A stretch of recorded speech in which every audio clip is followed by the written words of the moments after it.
Assalamualaikum warahmatullahi wabarakatuh. Waalaikumsalam warahmatullahi wabarakatuh. Selamat siang Bapak Kepala.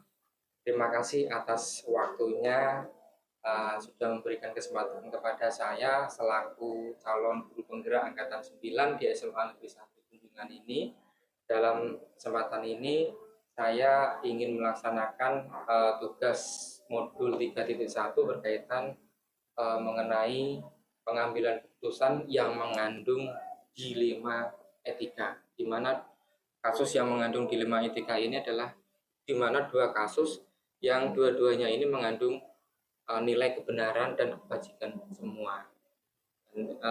Dalam wawancara ini tujuan saya adalah belajar kepada Bapak Kepala untuk bagaimana pengalaman-pengalaman yang sudah dilaksanakan dalam pengambilan keputusan.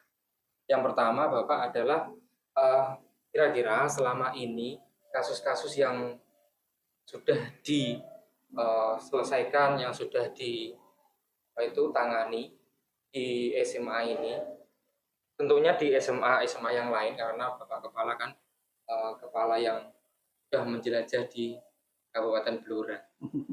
Nah, kira-kira pengalaman Bapak sebagai kepala sekolah dalam mengidentifikasi masalah-masalah itu, untuk mengidentifikasi masalah yang berkaitan atau mengandung kasus mengenai dilema etika itu seperti apa, Bapak? Oke, Pak Nyoto, yang pertama selaku kepala sekolah mengucapkan terima kasih dan apresiasi yang setingginya karena jenengan termasuk calon guru penggerak angkatan ke-9. Dan alhamdulillah sepertinya sekolah kita di Kabupaten Blora terbanyak CGP-nya dan PP-nya ini secara total. Pak Nyoto, dalam kepemimpinan itu yang namanya dilema itu pasti ada. Benturan-benturan kepentingan pasti ada. Namun nanti tidak hanya dalam kepemimpinan, tapi dalam kehidupan secara umum, prinsip saya, ketika ada masalah besar, katakan kecil. Ketika ada masalah kecil, katakan tidak ada masalah. Sehingga kita tidak mengalami kepanikan dalam menghadapi masalah tersebut. Kemudian terkait dengan dilema etika, kalau memang masalah itu saya yakini bisa saya selesaikan sendiri dan menyangkut privasi seseorang, maka akan saya selesaikan sendiri dengan rasio saya semaksimal mungkin. Jadi dalam memimpin, mohon maaf, jenengan pirsa piyambak, teman-teman pirsa piyambak, saya sering bilang gunakan rasio, jangan gunakan rasa. Maka kalau memang itu bisa saya selesaikan sendiri, saya selesai sendiri. Jika memang saya anggap, oh ini masalah terkait dengan dilema etika ini kok saya perlu melibatkan tim, ya tentu semua akan saya libatkan untuk mencari, memperoleh solusi yang terbaik. Terima kasih Bapak atas penjelasannya. Kemudian pertanyaannya begini Bapak. Misalkan ketika ada dua masalah, dua kasus di mana dua-duanya itu benar semua, di situ mengandung dilema etika. Nah, ketika Bapak mengambil solusi atau kebijakan dalam menangani dua kasus itu, di sisi lain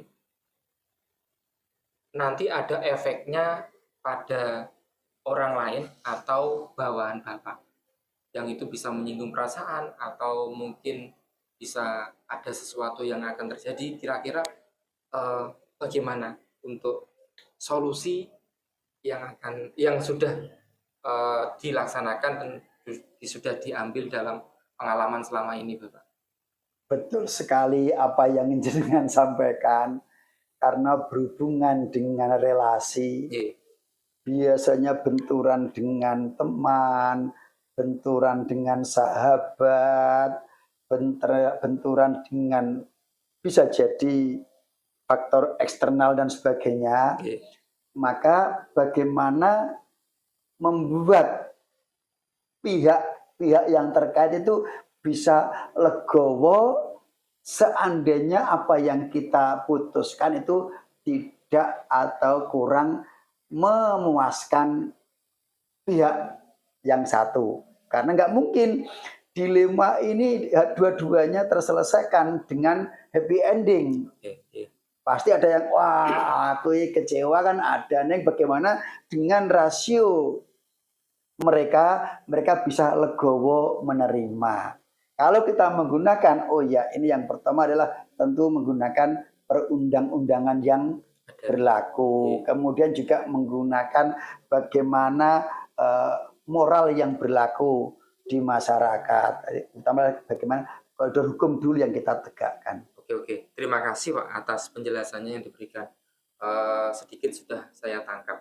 Kemudian artinya begini Bapak. Selanjutnya pertanyaannya adalah selain tadi menggunakan menjalankan peraturan-peraturan yang berlaku, kemudian mengedepankan rasio daripada rasa. Kemudian yang saya tanyakan adalah mungkin ada langkah-langkah atau prosedur tips yang selama ini dilakukan untuk pengambilan kebijakan atau menyelesaikan pengambil keputusan yang berkaitan dengan kasus dilema etika, Pak. Alhamdulillah dalam berbagai pembinaan Dewan Guru dan Karyawan saya matur sama Bapak Ibu sekalian. Bapak Ibu, profesi guru adalah profesi manusia pemberi solusi. Kalau mampu memberi solusi kepada pihak lain, tentu secara teori akan mudah menyelesaikan masalah sendiri. Alhamdulillah, selama jadi kepala sekolah, ini saya merasakan benturan-benturan kepentingan itu dapat dikatakan semuanya happy ending. Ya, lah, caranya gimana? Yang namanya masalah itu kan bisa jadi tiba-tiba datang.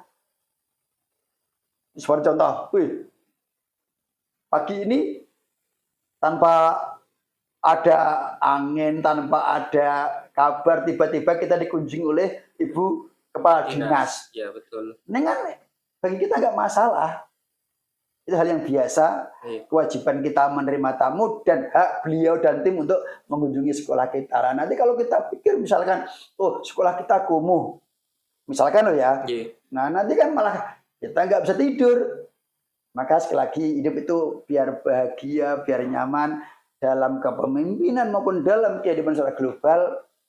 Masalah besar katakan kecil katakan tidak ada masalah, so happy always. Oke, terima kasih Bapak.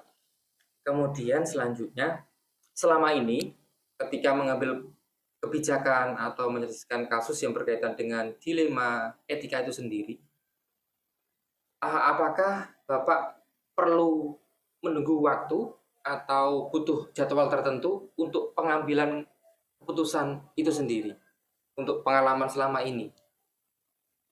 Atau langsung diselesaikan atau memang butuh waktu? Yang namanya masalah tentu harus segera diselesaikan.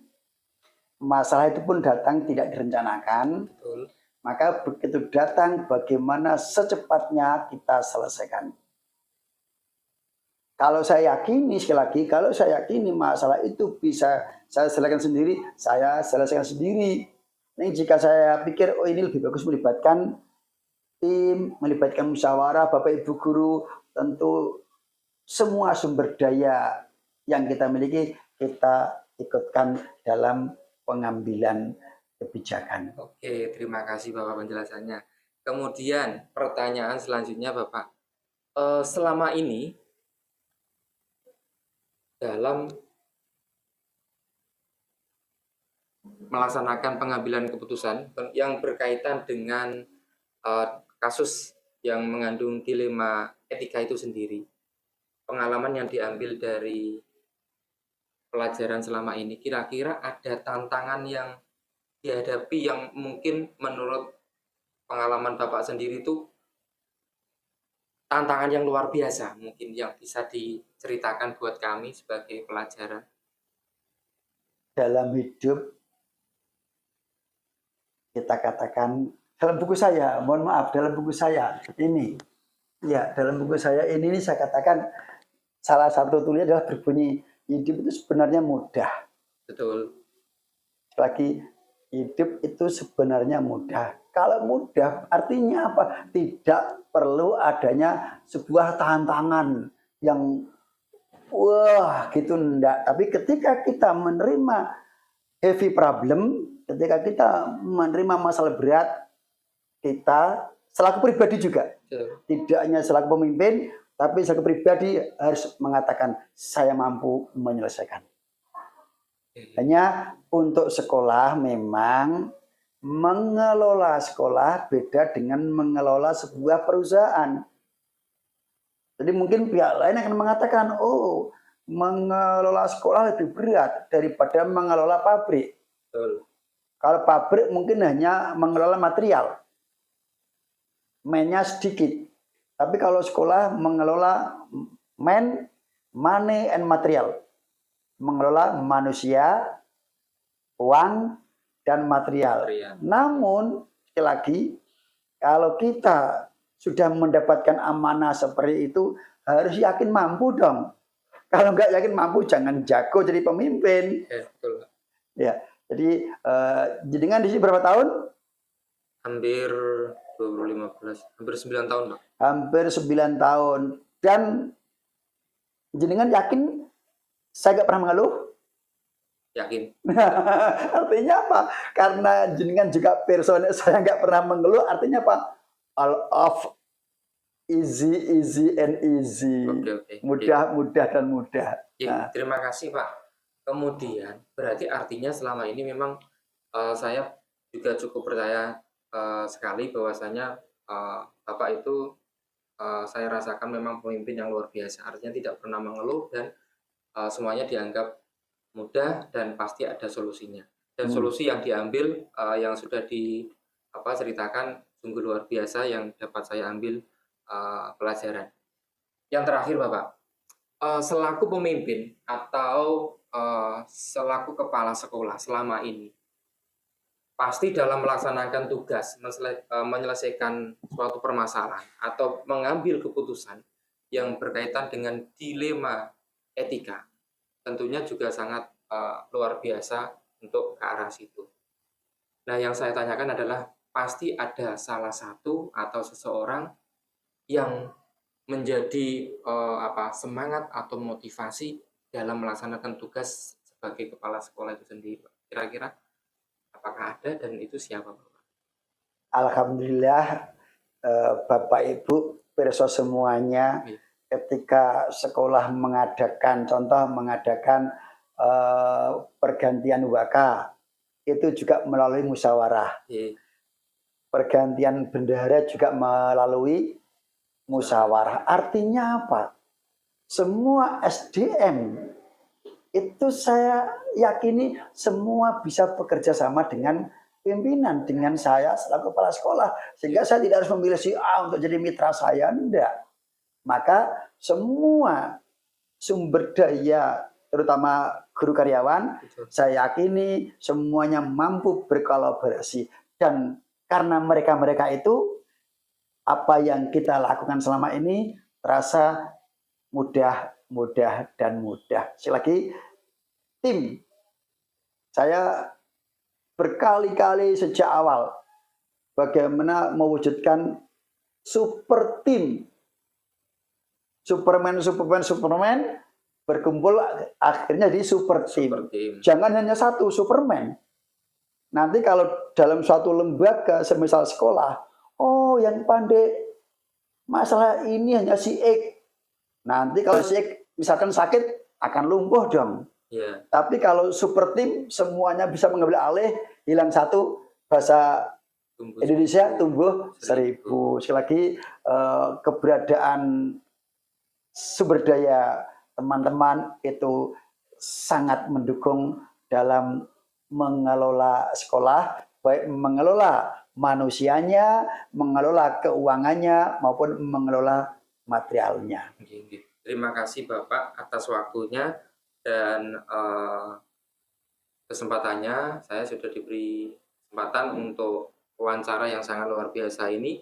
Banyak ilmu dan pelajaran yang saya ambil dari penjelasan Bapak Kepala Sekolah. Mungkin ini bisa saya jadikan ilmu, jadikan pelajaran untuk kedepannya menjadi ya calon pemimpin-pemimpin di masa depan. Iya. Tentunya di mana sekarang adalah calon penggerak salah satu seorang guru yang harus mampu menjadi pemimpin dan berlatih untuk mengambil keputusan yang bijak dan membahagiakan untuk semuanya. Tergerak, menggerakkan. Oke. Mohon doa dan restunya Bapak. Mudah-mudahan saya dan Bu Wiwi selaku CGP Angkatan 9 ini bisa melaksanakan tugas dan bisa lulus sampai akhir nanti, dan mudah-mudahan guru-guru teman-teman yang lain yang belum menjadi guru penggerak mudah-mudahan di tahun depan bisa ikut menjadi guru penggerak. Tidak hanya ini, tapi nanti setelah lulus kita juga bisa menjadi guru penggerak yang profesional, bisa menjalankan tugas dengan sebaik-baiknya. Itu amin ya rabbal alamin. Demikian Bapak, terima kasih atas waktunya. Jika ada kesalahan dan kurang sopannya, saya pribadi mohon maaf yang sebesar-besarnya. Masih banyak perlu belajar dan masih bodoh. Mohon bimbingannya. Ya, untuk saling berkolaborasi. Terima kasih. Terima kasih Bapak. Ya. Assalamualaikum warahmatullahi wabarakatuh. Waalaikumsalam warahmatullahi wabarakatuh. Selamat siang Bapak Miftahul Ulum selaku Kepala Sekolah SDN Sekolah SMK Negeri 1 Blora di Tunjungan yang saya hormati. Kemudian saya mengucapkan terima kasih atas waktunya yang sudah diberikan kepada saya, kesempatan yang diberikan kepada saya untuk banyak belajar dan menggali ilmu, menggali informasi untuk memberikan pertanyaan-pertanyaan berkaitan dengan pengambilan keputusan, di mana keputusan tersebut harus ada sesuatu yang ada dilema etika atau dilematis, tapi keputusan itu harus diambil. Untuk yang pertama Pak, untuk pengalaman selama ini, selama Bapak memimpin menjadi kepala sekolah, kira-kira untuk mengidentifikasi masalah-masalah yang mengandung etika, dilema etika atau rujukan moral seperti apa? Ya, sebenarnya jelas ya. Jadi berbagai persoalan yang kita hadapi itu apakah masuk kategori ini bertentangan dengan etika, dengan moral atau tidak, itu sangat jelas, terutama terkait dengan integritas, kejujuran kita. Ya, karena di SMK ini kan sekolah yang pengadaan barang, pengadaan alat, pengadaan bahan praktek, ya berbeda dengan SMA kan luar biasa banyaknya yang untuk bahan praktek gitu, dan itu kan pasti punya rekanan, pengadaan buku dan sebagainya.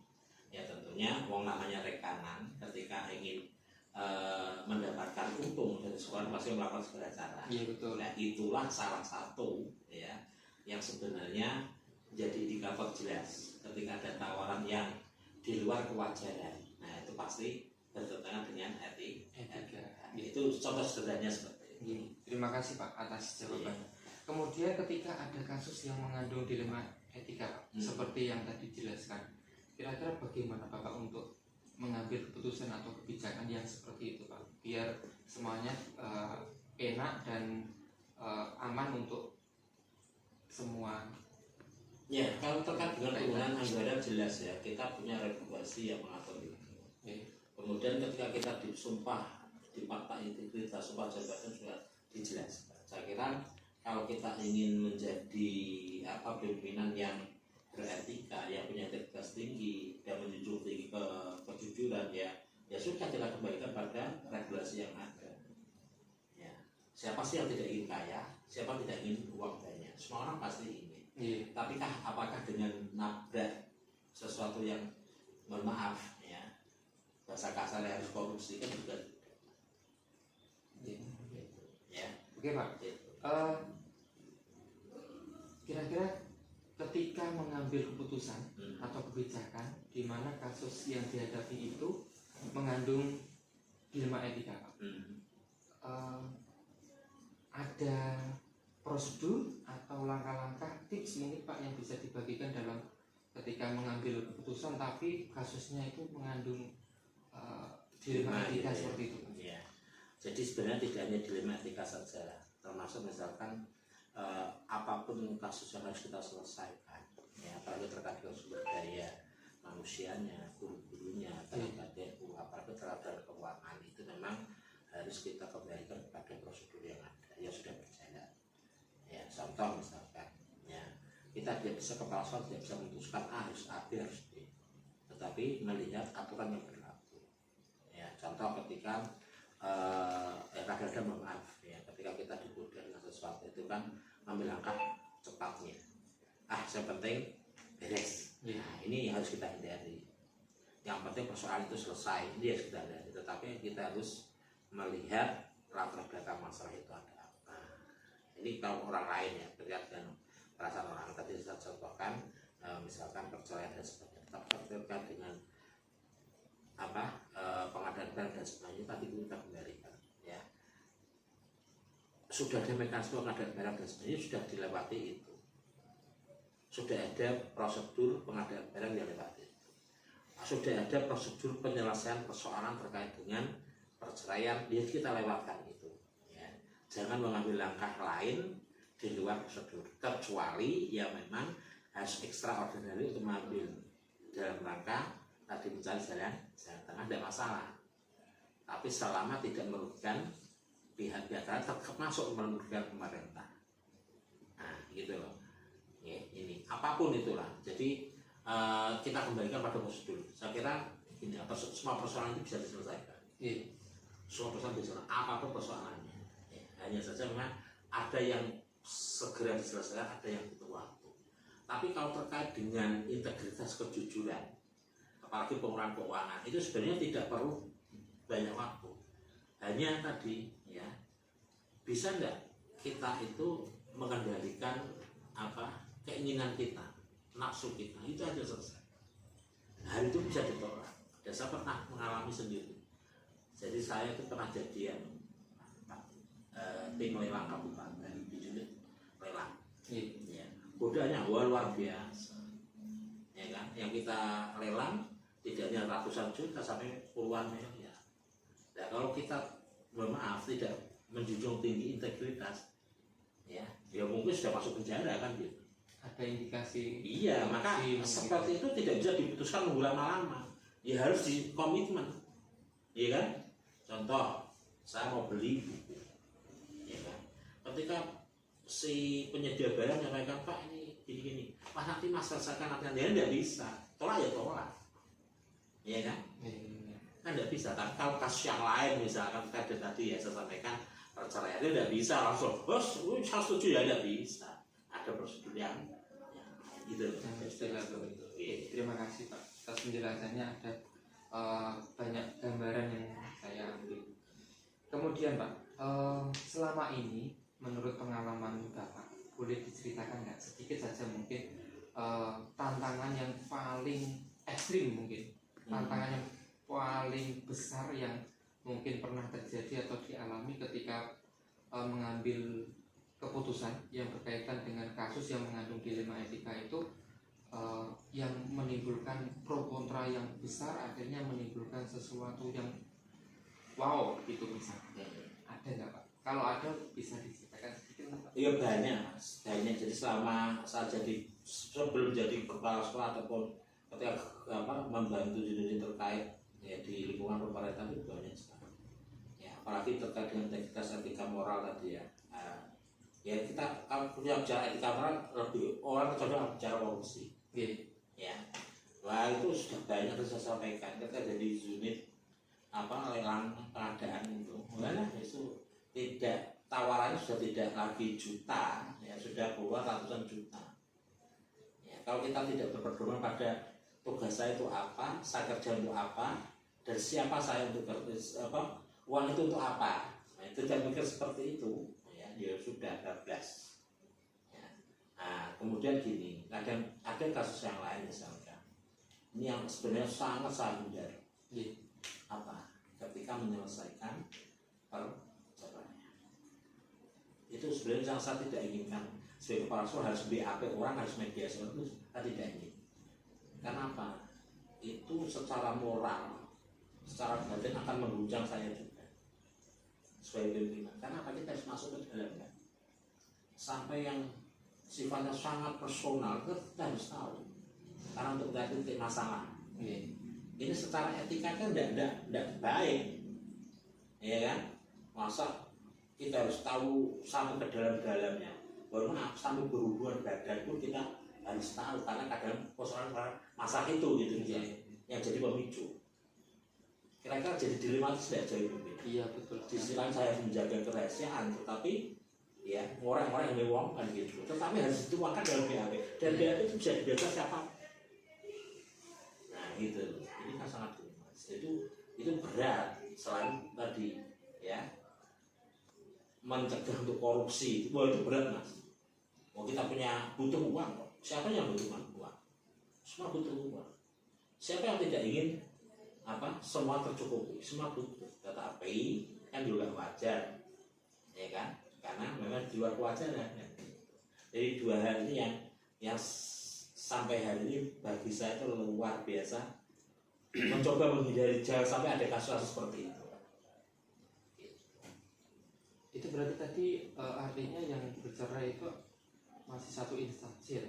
Tidak, beda instansi. Oh beda instansi. Nah kalau satu instansi tetap kita juga hormatan. Setiap hari kan ketemu ngobrol-ngobrol.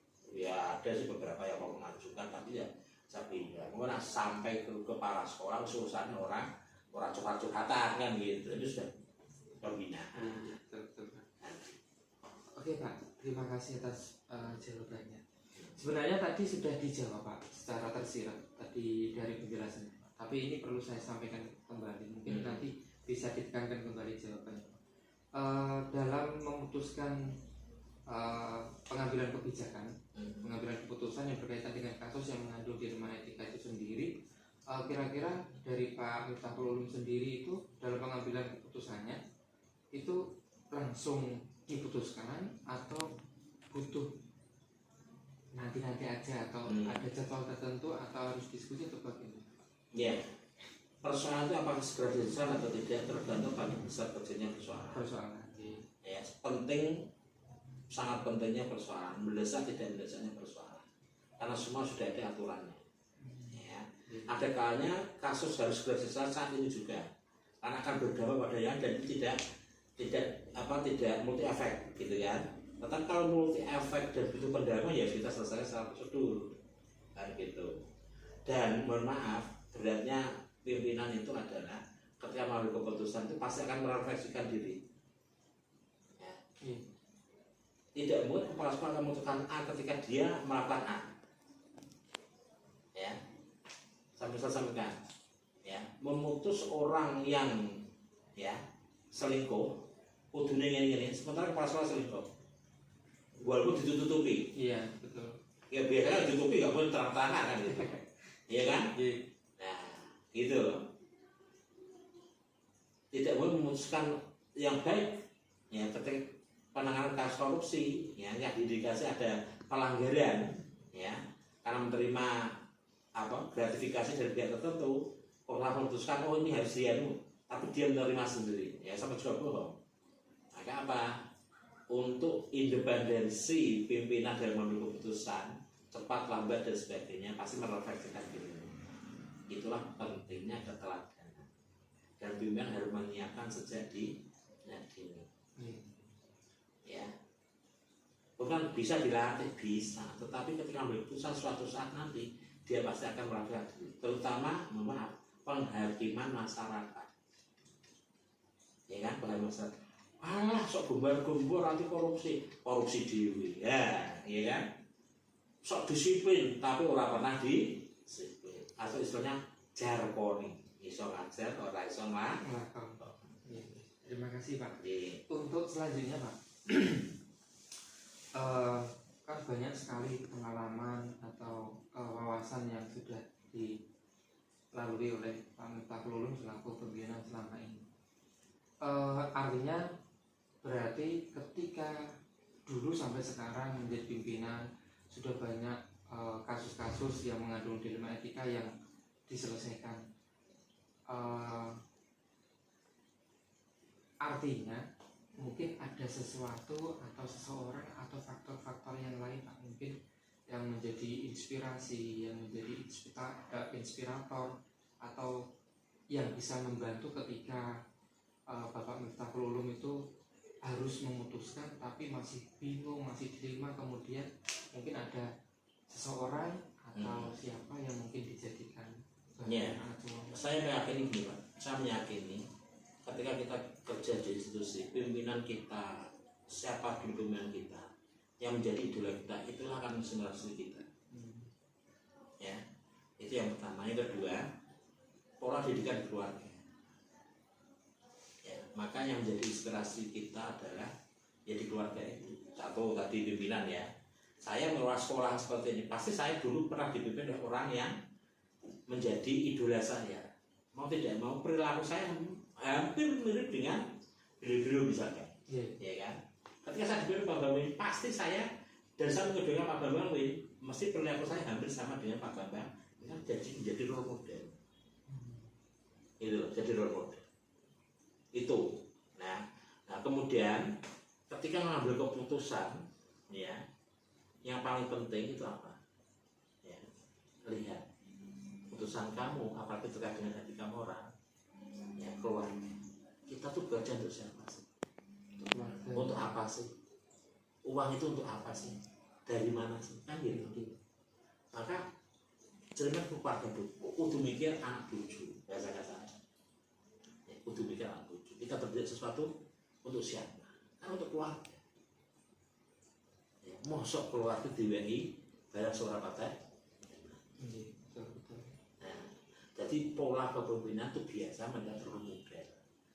Tokoh idola pimpinan dulu pernah dipimpin oleh siapa? Ketika dia jadi role model, perlakuan tidak jauh dari itu. Pasti mendekati. Jadinya mengidolakan Pak Rojak misalkan. Nanti suatu saat ketika dia jadi kepala sekolah pasti hampir sama dengan Pak Rojak. Dibuktikan silahkan. Tapi tadi ketika mengambil keputusan, ya, ingat kita kerja untuk siapa? Kita kerja dengan keluarga untuk siapa? Ada untuk pribadi kita.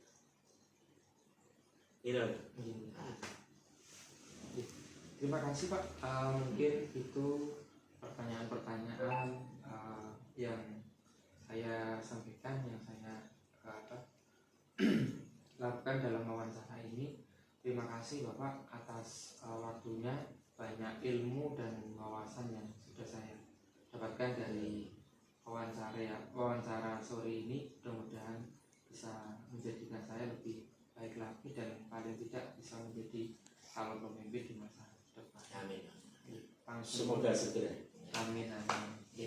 Mohon doanya Bapak, mudah-mudahan saya selaku calon guru penggerak angkatan 9 ini diberikan kemudahan dan bisa menjalankan tugas dengan baik, bisa lulus sampai semoga segera diluruskan, segera dia akan jadi pimpinan dan meraih ASN. Ya, gitu. Terima kasih Bapak. Saya tutup. Wassalamualaikum warahmatullahi wabarakatuh. Waalaikumsalam warahmatullahi wabarakatuh.